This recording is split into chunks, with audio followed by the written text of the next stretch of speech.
Iceland. The world's largest volcanic island has a surprising variety of landscapes and some very unpredictable weather. Heavy rains alternate with snowstorms and sunshine. The native sheep and the hardy horses, which the Vikings brought to Iceland in the 9th century, seem immune to the elements. And the culture and myths of Iceland have captivated many foreigners. We're visiting Helene, who was born as Christina in Germany. She's lived here for 20 years. She's become an Icelandic citizen and has started a family. Her children are called Anna and Vicky. It all began with Helene's girlhood fascination with Icelandic horses. The Icelanders are traditionally good hosts, and for our visit, Helene is making us pancakes. You can just be yourself in Iceland. That's what attracted me. You can live your dreams.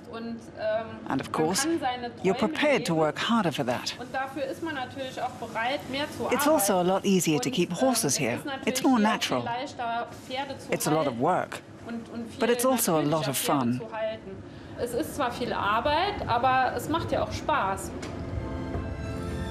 Helene's family lives in part from tourism. Her husband Sven is a horse expert. He helps her whenever he can. In winter, there are hardly any visitors. In summer, most of Helene's tourists are Germans on riding vacations. Her daughter Anna learned to ride practically when she was a baby. Mother and daughter still enjoy putting the horses through their paces together.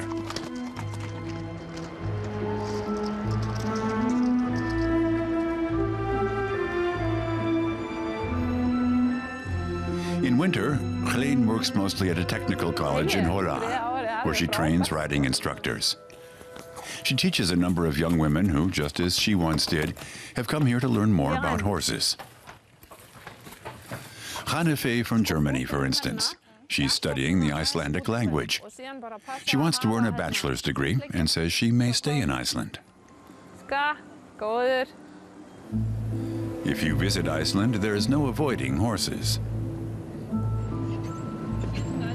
And the same is true for legends about elves and trolls. I think you'd be hard-pressed to find an Icelander who says they don't believe in elves. People in Iceland tend to fill their lives with work, and they have to put up with the cold and long, dark winters.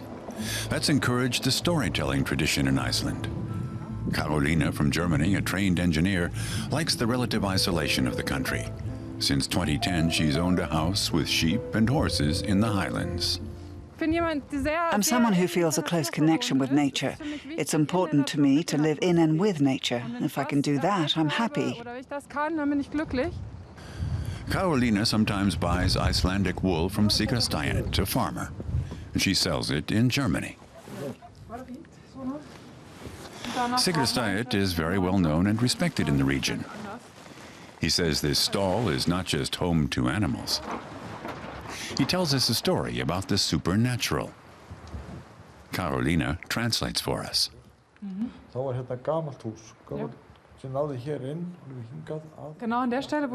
Exactly on the spot where the old peat stall was, right up front in the middle, he once saw a man.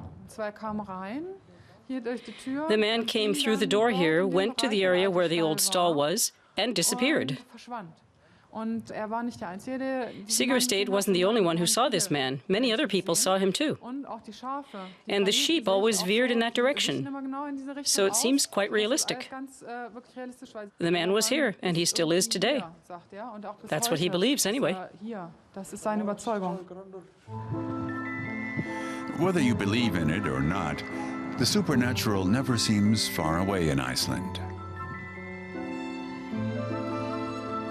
When the snow dusts the peaks all around, it's easy to feel transported into a winter fairy tale.